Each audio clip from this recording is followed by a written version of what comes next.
ഇത് കണ്ടില്ലേ, വിജയേട്ടൻ പറഞ്ഞത് ശരിയാണ്. പച്ചക്കറിയിലൊക്കെ വിഷം അടിച്ചിട്ടാണ് വരുന്നതെന്ന്. വിഷം അടിക്കാതെ രണ്ട് സാധനം മാത്രമേ വരുള്ളൂ. ഒന്ന് ചക്ക, ഒന്ന് പുളി. അല്ലാതെ വിഷം അടിക്കാതെ ഏത് സാധനം വരില്ല. മനുഷ്യന്മാരടക്കം വിഷമില്ലാണ്ട് ഇരിക്കാൻ പറ്റാത്ത അവസ്ഥയിലാണ് പോയിക്കൊണ്ടിരിക്കുന്നത്. നമ്മൾ ഓരോ ദിവസം ഓരോ മരുന്ന് കഴിച്ചുകൊണ്ട് എല്ലാവരും കഴിക്കുന്നുണ്ട്. ഇപ്പം നീ പച്ചക്കറിയിൽ മരുന്ന് പറഞ്ഞാൽ നമ്മൾ വാങ്ങിയ നല്ല വാഷ് ചെയ്തിട്ടാണ് ഈ കുക്ക് ചെയ്യാൻ എടുക്കുന്നത്. ഇപ്പൊ കുക്ക് ചെയ്യുന്ന സമയത്ത് 100 ഡിഗ്രി ചൂടാകുമ്പോൾ എന്തായാലും ആ വിഷം അതിൽ തന്നെ പോവും. അതുകൊണ്ട് നമ്മുടെ ശരീരത്ത് ഈ വിഷം പിടിക്കുന്നത് അത്ര ഗ്യാരണ്ടി ആയിട്ടൊന്നും പറയാൻ പറ്റില്ല. ചിലപ്പോൾ ഫ്രൂട്ട്സിൽ വേണമെങ്കിൽ വിഷം പിടിക്കാം, എന്നിട്ട് നമുക്ക് കഴുകിയിട്ട് അങ്ങനെ തിന്നാൻ പോകണം. അതുകൊണ്ട് ചിലപ്പോൾ അതിൽ വിഷം പിടിക്കാം, പക്ഷെ പച്ചക്കറിയത്തെ വിഷം പിടിക്കുന്ന എനിക്ക് തോന്നുന്നില്ല.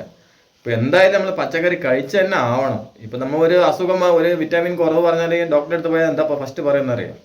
ഇന്ന പച്ചക്കറി കഴിക്കി, ക്യാരറ്റ് കഴിക്കി, ബീൻസ് കഴിക്കി, ബീട്രൂട്ട് കഴിക്കുന്ന പറയുള്ളൂ.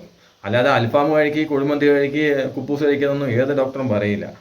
അപ്പോൾ ഈ വിഷം ഉള്ളതൊന്നും പേടിക്കൊന്നും വേണ്ട.